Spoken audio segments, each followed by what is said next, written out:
let's say you're running a business with a partner, 50-50. You trust him blindly.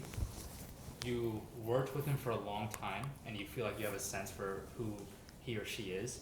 He brings a lot of value to the company. He's got complementary skill sets to you. He's been working with a bookkeeper to keep the finances in order, and you trust him, so you don't really keep track of that side of things, and you're focused on driving the revenue. However, your partner said 1 month that he's going to pay himself an extra bonus. So, and you're curious, and you just decide, okay, let's just see where the finances are at. You contact the bookkeeper yourself. You see where the finances are at, and you notice that he's been taking extra money from the business for months to pay for personal things, vacations, etc. What mixture of traits are you going to respond with there? What would that look like? Well, I think the first thing that I would come with is accountability. So if I'm met with that, the first thing that goes through my mind is, well, I deserve this. Businesses are run with numbers. I love D-Rock, and I'm disappointed and I'm hurt, but what first hits me is accountability. Like, I had the ability to reach out to the bookkeeper every day of my life. I could have looked at it. And I think why accountability matters here, and I do this a lot of scenarios, I see myself and others that I admire, because again, I really want to make sure I see myself and other leaders that I've seen build great companies, or certain traits that I've loved from other leaders is what accountability does is allows you to get away from being angry and being victim. Anger and victim is a terrible framework to go into this situation. It's also 96% of the time what people do.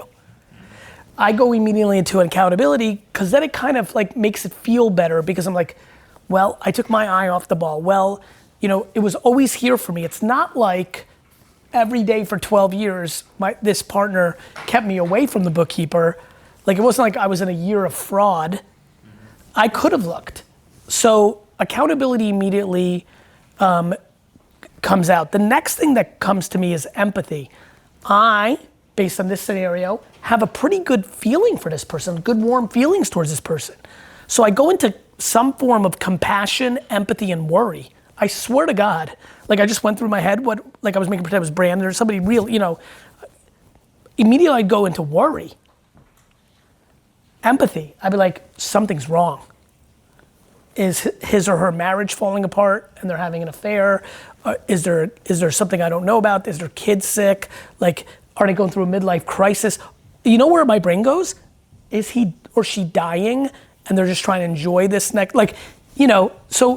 immediately I think the common thing that happens is anger. You know what's fun about this? I've lived through things like this, and I'm telling you things I actually have done. Here's why. Anger and victimization and disappointment can come after this. But by being on stable feet with these two right away, you've given yourself a chance. Somebody's done something clear, what seems to be clearly wrong. I promise you, if I go, Ragav, all you're doing is creating people to put their legs in, to be defensive. If I come to you and go, Ragav, I am sure that there is a real explanation for this. I'm struggling to see it on paper, but we've been together a long time. Tell me what's going on here. I don't understand this trip to Cabo. What's this private plane?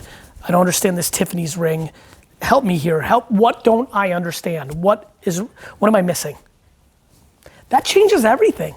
That gave the person who probably is in pain a sliver of breathing room to break down to you, instead of you coming with heat and them digging in and maybe never having that conversation.